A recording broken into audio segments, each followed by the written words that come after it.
กินกันก็ได้จะได้คลิปเมื่อคืนนี้คือว่าเห็นเด้งออกว่าใส่กระเป๋าบอลฝนมันใส่นะมันน้ำออกแต่จังว่ามันผิดตัวอะไรกับบุ้งเบิ่งเลยบัดเบิ่งต่อว่าสิเบิ่งต่ออีกบ่เห็นล่ะเป็นยังไงสร้างเป็ดเตงจืดคือน้ำหมวยน่าจะเด็กหน่อยลายจังไดกับบ่มีตะเก้ากันนายแต่ว่าน่าจะอันนั้นลายเนาะหน่อยปะเปยเทื่อนึงบ่ฝนแดงคือกันเทื่อนึงมันไปเบิ่งเด็ก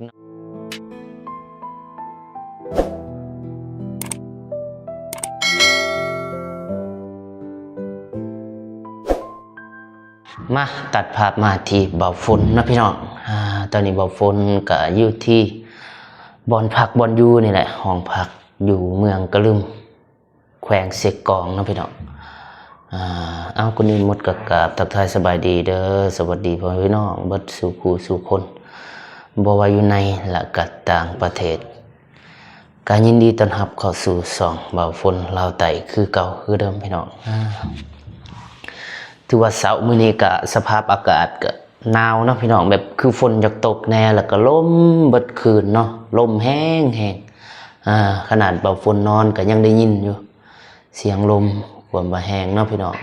ก็ปกติอยู่เพราะว่าบ้านเพิ่นอยู่เทิงภูมันก็แห้งกว่าปกติแล้วก็แห้งกว่าอยู่บ้านบ่าวฝนทีมงานเฮาก็ได้เดินทางมาแต่บ้านห้วยไร่แล้วก็พอดีมาหอดตัวเมืองนี่ก็ดึกละก็ทีมงานเฮาก็ได้5บอลผักบอลเซาเนาะก็คือ FC ก็คือสิเห็นเนาะหลายๆคลิปเนาะว่าจะเป็นคลิปบ่เจ็บบ่ตูนก็ได้แวะมาพักบอลเก่านี่แหละบอลที่ว่าบ่แม่นเนาะบอลใหม่บอลมันเก่าแต่ว่าเปลี่ยนจากโรงแรมมาพักเป็นบ้านพักเพราะราคามันก็จะถูกกว่าอีกแต่ว่าเช้ามื้อนี้เนาะบ่ฮู้ว่าทีมงานเฮาตื่นแล้วบ่มีแต่เห็นบ่เจ็บพุ่นแหละลมโทรศัพท์จักโทรหาไผบางสิไปถามเพิ่นอยู่ยินเสียงแวบๆอยู่เอาไปเบิ่งนํกันพี่น้องว่าสิไปถามบ่เจ็บแล้วก็สิไปอัปเดตอ้อมข้างก่อนที่จะว่าก่อนที่ทีมงานเฮาจะออกเดินทางกลับบ้านเนาะบ่าวฝนก็สิถ่ายบรรยากาศสภาพอากาศชาวเมืองกะลึมให้เบิ่งอีกเทื่อนึงเอาไปจะได้ก็ไปเบิ่งไปชมนํกันพี่น้องไปสบายดีบ่เจ็บสบายดีเฮ็ดหยังร่วมชายกับไผเดิมแม่น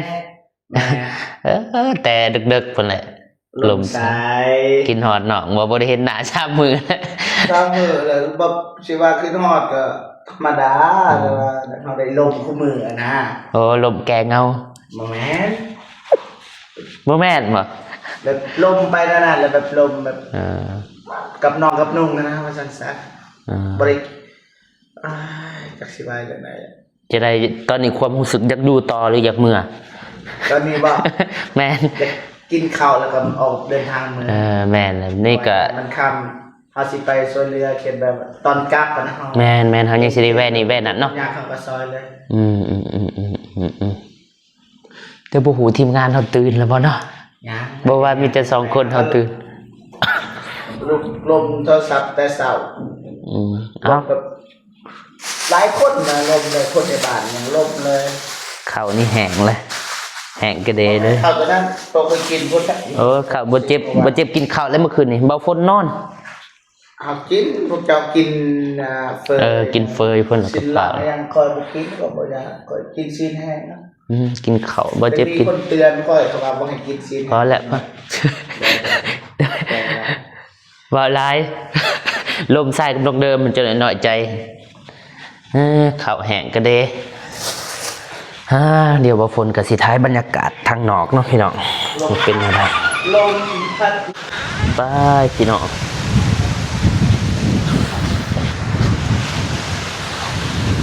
ลมแท้ลมมากพี่น้อง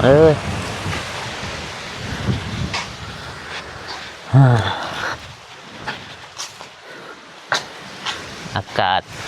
เศร้าๆเมืองกะลึมทางหน้านี่จะเป็นโรงแรมที่เบาฝนแล้วก็ทีมงานได้พัก มือก่อนมือที่ว่าเบาฝนแล้วก็ทีมงานได้มามือทำอิฐแล้วก็ได้ไปพักโรงแรมเนาะพี่น้องแต่ว่ามื้อนี้เปลี่ยนจากโรงแรมมาเป็นห้องพักนี่แหละเป็นห้องพักห้องแถวนี่แหละท่านบรรยากาศตอนเช้าก็ลมหนาวพี่น้อง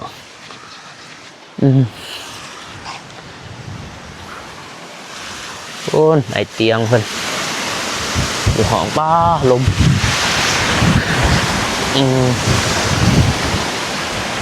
ลมแห้งแถแห้งว่าอายเพิ่นอยู่ห้องเบอร์2และไอเตียงเพิ่นเจอบ่ฝนก็บ่ไปกวนเนาะเพิ่นโอ้โหเพิ่นเฮ็ดหยังแต่งโตกำลังแต่งโตเนาะเดี๋ยวบ่ฝนสิถ่ายบรรยากาศเส้นทางเมืองกะลึมก่อนจะกลับบ้านอีกเทื่อนึงสบายดีเด้อสบายดีโอ้สักเครื่องแต่เสาเนาะ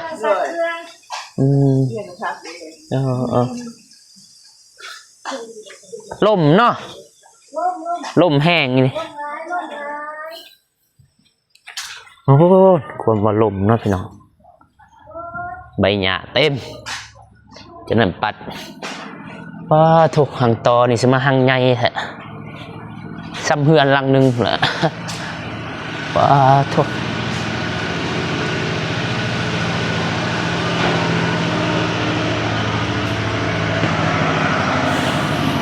ไปพี่น้องไปเบิ่งบรรยากาศ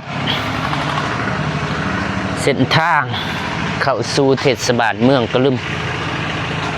บางคนก็สิมาอัปเดตรายละเอียดแล้วก็มาอัปเดตเส้นทางแล้วก็ภาพต่างๆเนาะก่อนที่จะกลับบ้าน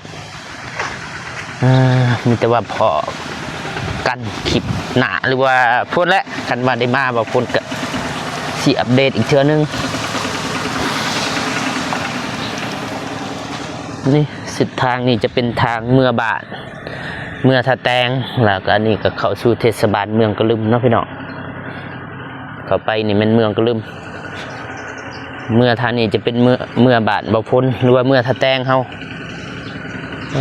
รถก็จะประมาณนี้แหละพี่น้องเอ้ยรถก็บ่อยากลายปานใดรถจักรเพิ่นไปใช้ไปสวนนี่แหละไปให้ไปสวน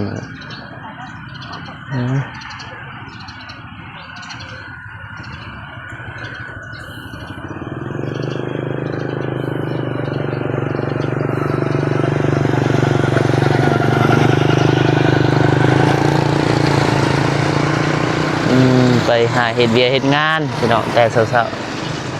ๆตื่นดึกลุกเช้าก็พากันไปเฮ็ดเวียกเฮ็ดงานออกล่าออกการนี่แหละประมาณนี้แหละพี่น้องบรรยากาศถือว่าคลิปก่อนเบาฝนก็ได้อัปเดตและก็ได้ถ่ายบรรยากาศตัวเมืองคลิปก่อนๆเบาฝนก็ได้ลงเนาะแต่ว่าคลิปนี้ก็เป็นในเมืองคือกันแต่ก็อยู่นอกๆแน่นะอยู่นอกแล้วก็เป็นหาดอาหารนี่แหละที่เบาฝนได้พักเป็นหาดอาหารที่เบาฝนแล้วก็ทีมงานเฮาได้กินข้าวอยู่นี่แล้วก็พักอยู่นี่เลยนะพี่น้องมันก็ง่ายแน่แล้วก็ถือแน่เนาะ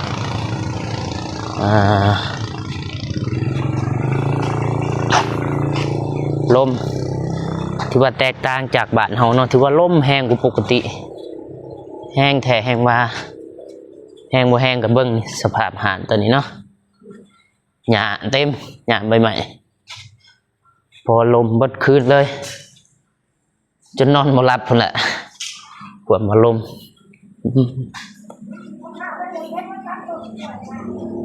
กระปูดยังได้เนี่ยไฟหูนี่จะเป็นยังไม่ยังบ่หูคือกัน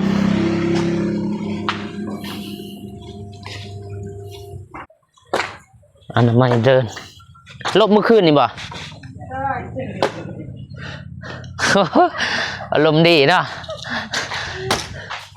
ให้ซอยบ่มียังให้ซอยบ่เยอะแล้วขอบใจซอยรถขันจักซอยสีซอยทายเด้อสีซอยทายได้สิมาทายได้ อายเขาได้ บ่อายนะกล่องอายยังกล่อง อายนะ บ่อายดอกคนดุเฮ็ดเวียกเด้คนดุเฮ็ดเวียก ให้ขาด บ่ขี้ขาดบ่เฮ็ดดอกคันขี้ขาด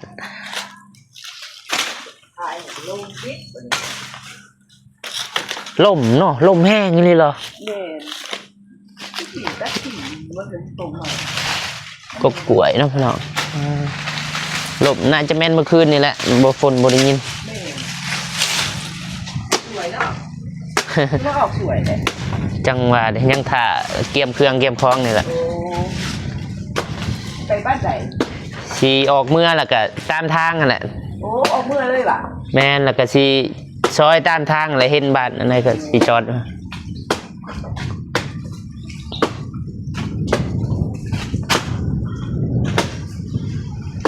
โทษพี่น้องบรรยากาศลมหนาวว่าฝนก็สีเข้าห้องอีกเทื่อนึงสบายดีเด้อน้องสบายดีบ่ตัว ใครคิดว่า แม่นว่าแต่ห้องเฮาเดี๋ยวเขามาปึ๊บบ่แม่นเห็นเตียงครู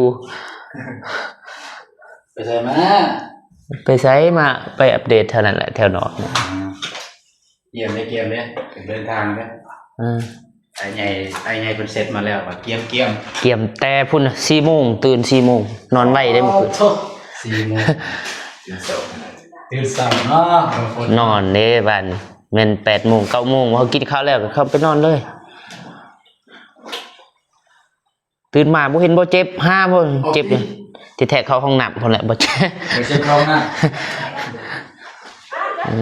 นี่ก็เกี่ยมเรียบร้อยแล้วมีแต่สิเกี่ยมเดินทางไปใช้บ่ตูนมื้อนี้เดินทางกลับบ่มื้อนี้ กับ กลับแล้วก็แวะตามทางน่ะเนาะ แวตามทางเลยตามแผนแวตามทางเลยตามแผนเสื้อนุ่งเสื้อเก่า สุกเก่า นุ่งเก่าเสื้อเก่าก็ได้เอามาลายเต้นคู่เดียว ๆคิดว่าสินอนมื้อเดียวเนาะ เลย คืนเดียวคิดว่าลมเนาะลมแห้งนี่เลยเหรอเมื่อคืนอะไรอย่างวะคิดว่าคนมาเคาะประตูได้หั่น แม่มีเพลงมันขึ้นอยู่เขาได้เนาะมันเคาะประตูแล้วตรงต่างๆไปออกมาบ่แม่นเด้อ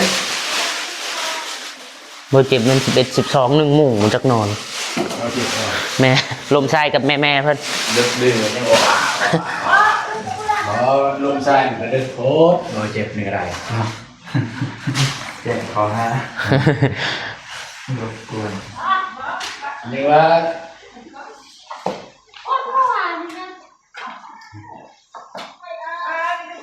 ก็เกียมแล้วทางนี้เลือดแต่เกียมแล้วบ่เจ็บมันกำลังอาบน้ำบ่จักเดี๋ยวสิเข้าไปเบิ่งเข้าห้องพิษแล้วนี่แต่ก็บ่เป็นหยังหมู่เฮาเอง ยังมีความโชคดีอยู่หมู่เฮาเองห่วยมายังเขาว่าคนอื่นฮะดึงบ่บ่ตูนจับกล้องดึงตอนหลบนี่ให้ถ่ายตะไว้ก่อโอ้ดึงมานี่คันมันถึกนี่เด้ ไว้ถือเด่นสักถึงเลย ระวังเด้ถึกเลย อุดมเลย ฮะ จะฟังเนอะ ผมให้เพื่อนให้ บ่จับ ทึกกระเบื้องนะ มันถือกระเบื้องเด้ เสือก เอา กระเบื้องดิ ตัดอีกขยันมันขาด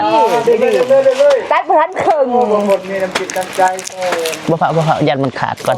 ตัดเคิงก่อนโอ้ย หลุดไปเด้อเขาห้อง ให้ราคาลดลงบ่เอาด้วย เอาเลย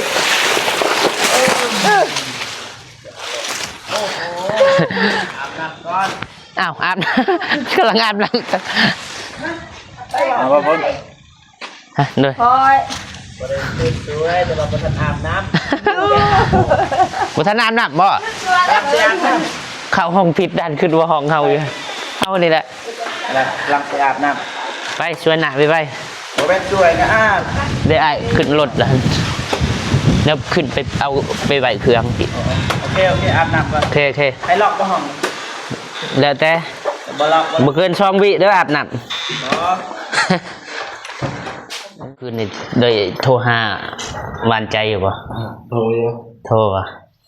จักโมงโทร ควรบ่เมฆคนนอนบ่ซันเนี่ยสิลมสอดแจ้งเลย ว่าได้ฟันเห็นอยู่บ่นับแต่มานอนนี่ ฮะ ได้ฟันเห็นน้องอยู่ปะ ฟันเด้คืนแรก ฟันวันอะไร เป็นฟันละฟันเห็นว่า ฟันดีบ่ หลายคนบ่ได้ฟันเห็นแต่เพิ่น อ๋อ ฟันเห็นหลายคนฟันเห็นคืนแรกแต่บ่ได้ฟันเห็นซื่อบ่ได้ปากของกัน มันจะฟันเห็นหนาซื้อเนาะ แม่ คือว่าฟันแบบพิเศษนะแบบว่า นี่เอาไปซื้อ แบบว่าฟันดีนะว่าง่ายๆซะ ก็ คือ ก็คันเฮาฟันเห็นบ่ได้ปากของกันแต่ว่าดีอยู่แล้ว คิดฮอดกันเนาะ แม่นแต่ว่าดีแล้วถ้าฟันเห็นบ่ได้ปากของกันแต่ว่าดี คือว่าเห็นคลิปอ้ายเพิ่นลงแล้วก็ลบตอนเช้านี่ แม่นลบมันเตะออก เตะออก แม่น เป็นอะไร ติดแดง น้องเมฆบ่ลงตอนเมื่อคืนดูว่าอ้ายปะ ไปปล่อยไอ้เตรียมปล่อยบ่ อ้าย ปล่อยคือต้องคิดกดอะไร มันมีเด็กน้อยปลาโต สิได้เนาะคันว่า ยังนอนเด่น 1นิดหน่อย2สูบโปรแกร แม่ ม นกบเด้อฮะมันเห็นลายโพดเนาะคันเห็นแต่เทอ1 2เทื่อว่าเป็นหยัง อืม แต่อันนี้เห็นลายโพด เดี๋ยวสิไปอ่านมึงอีกสารพันลง มันมีอยู่เนื้อหาดอกละ โอ้มีว่าเนื้อหา แล้วก็ อินลักเกณฑ์ชุมชน อ๋อ จะซุบซนนั่นแล้วจะได้มันผิด ก็ลบแล้วก็ลงใหม่เนาะได้ปะ ตัด ได้ตัดออกได้ผิด อืม จะได้มันผิดถ้าเขาตัดออกตอนนั้นก็ลงมา คิดสำคัญสับแจกของ แม่น คลิปแจกของสั่นเว้ย สี่ก็อยากเบิ่งเนาะ FC ก็จดใจเกินมาจากไหนวะโลท่าจดใจจดจ่อไว้อย่างว่า ตามแบบแต่ละคลิปอันนั้นสิมาเบิ่งคลิปอันเดียวอันสุดท้ายก็ เพื่อได้เห็นคลิปแจกของ ถึงลบซ้ำไปกันบอกว่ากันสักหน่อยเดียวนี่เดี๋ยวเด็กไอเตียงออกมาแล้วไป โดยบ่เจ็บ อันนั้นแพ้ ว่า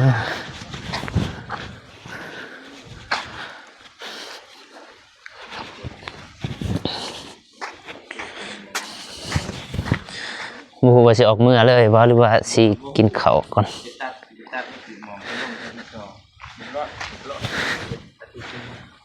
สบายดีเด้ออ้ายเด้อ เดี๋ยวไปอ่านดีสบายดี จะได้สิออกมื้อเลยบ่หรือสิกินข้าวก่อน กินกันเลย กินก่อนบ่เจ็บเพิ่นก็กำลังกะเกียมคันว่าสิกินเพิ่นก็สิเกียมก่อน ไหวบ่ไปอยู่มื้อฮอดได้ จะได้คลิปเมื่อคืนนี้คือว่าเห็นเด้งออกว่า ใส่กระเป๋าบอลบน มัน ใส่นะ มันนำออก อ่า ก็จังว่ามันผิดตัวใดก็บ่ฮู้ เบิ่งเลยบัดเบิ่งต่อว่าสิเบิ่งต่ออีกบ่เห็นล่ะ เป็นยังไงสร้างเป็ดเตงจืดคือน้ำหมวยน่าจะเด็กน้อยหลายบ่รู้ว่าจังไดก็บ่มีแตะเก่ากันนานอยู่แต่ว่า น่าจะอันนั้นหลายเนาะ เด็ก แนว น้อยปะเปย เนี่ยบางคนเวลาถ่ายคลิประวัง เทื่อนึง เด็กน้อย บ่ฝนหั่นแดงคือกันเทื่อนึง บัดไปเบิ่งโอ้เด็กน้อยปะโตเลย จับเลย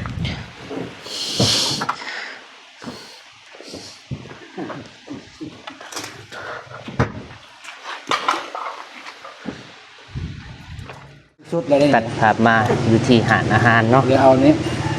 ทางทีมงานเฮาก็กินข้าวกินน้ำก่อนสิออกเดินทาง หรือว่าก่อนสิกลับบ้าน กินข้าวนำกันเด้อพี่น้องเด้อ พี่น้องผมไป จวดจวด ต้นพี่น้องแรก บ่เจ็บนี่พิเศษบ่นี่ พิเศษตามโม ผัดกะเพราหมูบกรอบบะตูนกินแซ่บแล้วบะตูนจูด มาเด้อมาเด้อมาเด้อมาเด้อ เสพแต่นัวเนาะ ก็ทำกินเหรอ เนี่ย เดซินแฮะ ก็กินชิ้นแห้งกับเขา ว่าสิกิน ยากอันนี้เฮาบ่คิดยากเลยนะคือว่ากินแล้ววินหัวบานมันรู้สึก สิกินหยัง กินเพอก็บ่อยู่ท้องสิกินแนวเผ็ดๆก็บ่นั่น ไม่ได้แบบนี้ได้ ได้อยู่แต่บ่ฮู้เลยว่ามันมีเด้ไอ้คิดว่ามันมีแต่แนวข้าวเหนียวไอ้บ่ฮู้ ครับน้องก็บ่ฮู้แต่ว่าไปถามแนะนำแน่มีหยังแน่ที่แบบว่ากินเขาว่าแบบนี้ราคาเท่าไหร่ซ้ำกันเขาว่าเอ้า กินข้าว เอาเลยแบบนั้น กินพอห้องท้องไปแล้วจังว่ากัน คันแพงบ่เอาแต่ว่าราคามัน มาเด้อพี่น้องเด้อกินข้าวนำกันคือมันโว้ยมันจริงเนาะใช่หรือเปล่าจับมุมนิดนึงก็บ่จับ เห็นบ่ทัน มือคนจับ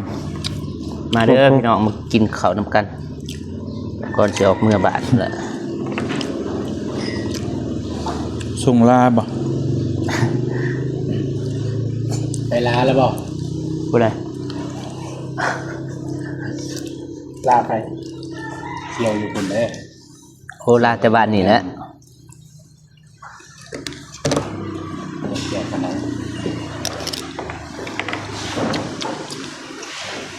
หักผิดพ้นแน่นี่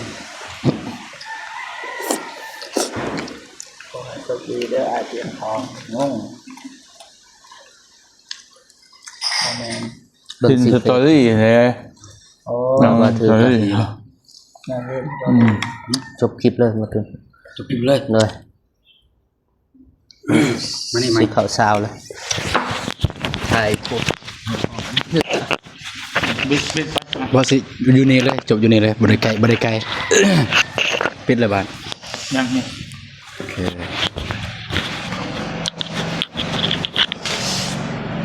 โอเคพี่น้องเนาะก็ทีมงานเฮาก็จะได้เดินทางพี่น้องแต่ก่อนเดินทางก็สิก็ได้มา ตาม มาเติมพลังพี่น้องเอ้ยคนอื่นหมดก็ต้องขอแสดงความเสียใจนำเบาเตียงเพิ่นที่คลิปของเพิ่นเนี่ยผิดพลาดพี่น้องเอ้ย ปีใหม่ฮอด ก็คือถือเด็กน้อยถือไปทายเด็กน้อยปะโตพี่น้องเอ้ยคลิปที่สำคัญคลิปที่เป็นไฮไลท์คือเบาเตียงเพิ่นเว้าหั่นแหละที่ทุกคนรอคอยว่าอยากเบิ่งอยากเห็นนั่นนะ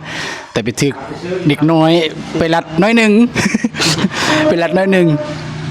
แต่ละน้อยหนึ่งแต่มันบ่ได้เพราะไอ้มันจับแบบโคตรเลยเพื่อนโอเคสำหรับคลิปนี้บ่าวตูดก็สิขอจบคลิปให้บ่าวฝนเพื่อนเนาะก็บ่ได้มีหยังหลายก็แต่มากินข้าวกินน้ำแล้วก็สิได้เดินทางเมื่อเพื่อนน้องก็บ่เชื่อจะได้แวะระหว่างทางถ้าได้เห็นพ่อแม่พี่น้องเขตนั้นก็สิได้แวะพี่น้องเอ้ย ก็อย่าลืมติดตามทั้งสองกับเบาเตียงบ่ว่าทั้งสองเตียงทองหรือว่าสองเบาเตียงกับทั้งสองซองนั่นแหละก็อย่าลืมติดตามอย่าลืมรับชมทางนั้นเลยพี่น้องนะโอเคสำหรับคลิปนี้เบาตูนก็จะจบคลิปเท่านี้ก่อนคนอื่นหมดต้องขอบใจเป็นใจบุญเรียบซีทุกท่านที่ติดตามชมคลิปของบ่าวฝนตั้งแต่ต้นคลิปจนจบคลิปเนาะโอเคพบกันใหม่สำหรับคลิปนี้ขอกล่าวคำว่าสบายดีเด้อสบายดีเด้อ ไอ้ เลยบาย